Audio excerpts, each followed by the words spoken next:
All right, so this first response is my response to Dawn and her video on implementing change, the implementing change case study. So one insight I gained from that case is that this case study was done in a group or a roundtable setting with multiple participants who came up with a strategy or a plan to implement change within their healthcare system.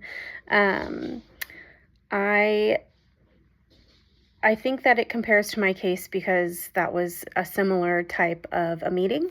So it was kind of a roundtable situation with multiple areas of the hospital all putting in their portion of work to implement change within a hospital system. So those were similar. And then one of the things that I thought was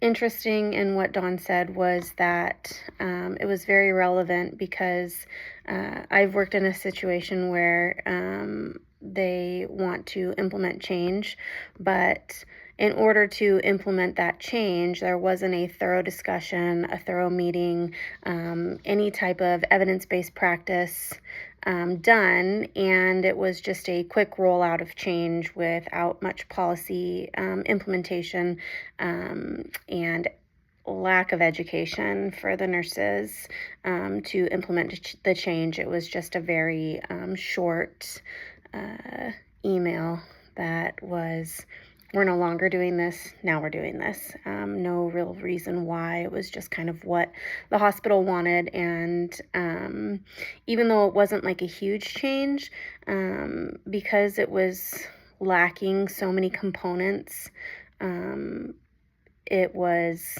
unclear, and a lot of the nurses and staff were resistant in the change because they didn't understand why it needed to happen and what the difference was going to be. So I enjoyed listening to Dawn, and I think that that was a very relevant aspect of that case study.